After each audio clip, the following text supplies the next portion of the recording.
একজন যৌনকর্মী কিভাবে মানুষের ভালোবাসা এবং বিশ্বাস আকর্ষণ করতে পারে। জীবনের অন্ধকারে হারানো এক নারী যার শরীর বিক্রি করা ছাড়া আর কোনো উপায় ছিল না, এখন এক পুরুষের কাছে খুঁজে পায় আসল ভালোবাসা। কিন্তু এই সম্পর্ক কি তাতে সত্যিকারের সুখ এনে দিতে পারবে? তো চলুন বন্ধুরা, দেরি না করে শুরু করা যাক আজকের ভিডিও। সে শহরের সবচেয়ে সুন্দর কিন্তু একই সাথে সবচেয়ে দামি যৌনকর্মী। প্রতিদিন অগণিত সোনা খনি খুঁজতে আসে। তবে আমি 1 মাসের কঠোর পরিশ্রম দিয়ে ভাগ্যের পরিবর্তন আসার অপেক্ষা করতে রাজি, কেবল কিছু সময়ের জন্য শান্তি পাওয়ার জন্য। সে দিনের শেষে কথোপকথন শেষ করেছে এবং আমি ধারণা করি যদি আমি যাই তাহলে এটি হতে পারে তার জন্য ভাগ্যবান দিন। ঠিক আছে, তাদের বর্বর মুখের সামনে অ্যাঞ্জির হৃদয় ভরা ছিল ঘৃণা। এমনকি একদিন একজন বিশেষ অতিথি যিনি দ্বিগুণ টাকা খরচ করেছেন দরজায় নক করলো। আপনার কি চাহিদা স্যার? আমি সম্পূর্ণ আপনার জন্য। সে অ্যাঞ্জিকে চায়, তবে শুধু আত্মা, শরীর নয়। তুমি আমাকে বিয়ে করবে না?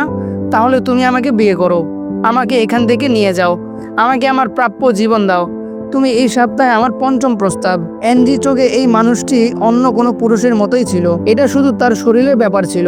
কেউ কখনো একজন অসুচি যৌনকর্মীকে বিয়ে করবে না। তাহলে সে উঠে গিয়ে লোকটিকে চলে যেতে বলল, কোনো কথা না বলেই। পরদিন মাইক আবার এসেছিল আর শোনা গেল সে দ্বিগুণ মূল্য দিতে আসছে, তবে সে এখনো কিছুই করেনি। এটা কেবল কত গোপন ছিল। অ্যাঞ্জি তাই কারণ জিজ্ঞেস করলো, এটা কিভাবে সম্ভব? হ্যাঁ, এটা আমার ব্যাপার। যেদিন আমি তোমাকে রাস্তার পাশে দেখেছি, হ্যাঁ, আমি 1 সেকেন্ডের জন্য ভালোবাসলাম। একজন নারী যে দীর্ঘদিন ধরে পরিপাতিত। অ্যাঞ্জি আরো বেশি করে 3টে শব্দেও প্রভাবিত হতে পারেনি। তার মনোভাব একটুও বদলালো না।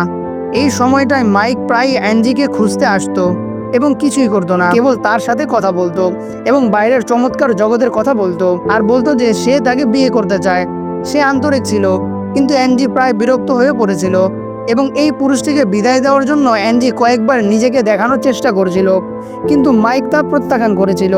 সে সত্যি অ্যাঞ্জিকে পছন্দ করত এবং তাকে তার স্ত্রী রূপে চাইতো। অ্যাঞ্জি এটা জানতো না, কিন্তু এইভাবে মাইক চলে যাওয়ার পর অ্যাঞ্জি তার হৃদয়ে কিছুটা স্পর্শ পায় এবং তাকে তার পুরনো জীবন ফিরে পাওয়ার জন্য এবং হয়তো কাউকে বিয়ে করার জন্য কিছু করার সিদ্ধান্ত নেয়। কিন্তু লাউবাও তাকে ফিরিয়ে দেয়, কারণ তার এখানে সাইন ছিল, এবং তাকে বাধ্য করে আবার কক্ষে নিয়ে গিয়ে শাস্তি দেয়। মাইক আবার অ্যাঞ্জিকে দেখে সে বিছানায় শুয়ে আছে, গাল ফুলানো অবস্থায়। মাইক খুবই দুঃখিত হয়ে যায়।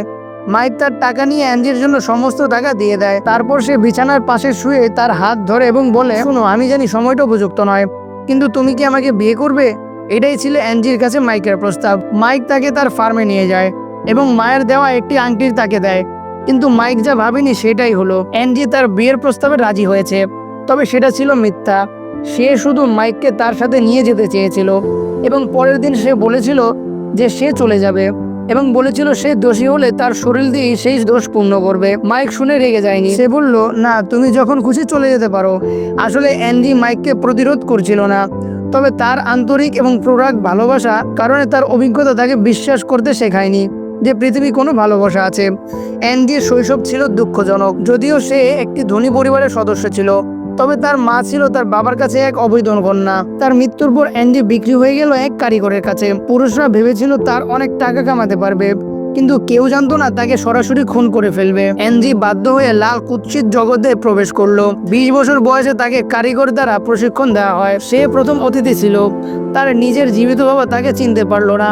অ্যাঞ্জি তাকে কিছু বলেনি, কারণ সে সত্যিই চেয়েছিল এই দৃশ্য দেখার। সে তার বাবাকে শাস্তি দিয়েছিল এবং সে এখানে সবচেয়ে জনপ্রিয় যৌনকর্মী হিসেবে কাজ করেছিল। এমনকি একদিন সে একটি অদ্ভুত অতিথি পেল যিনি আগে থেকে জানতেন না কিছু এবং তাকে বিয়ে করতে চেয়েছিলেন। এটি অ্যাঞ্জির জীবন এবং মাইক তাকে দেখানোর জন্য তার সমস্ত হৃদয় দিয়ে তাকে পাশে রাখলো।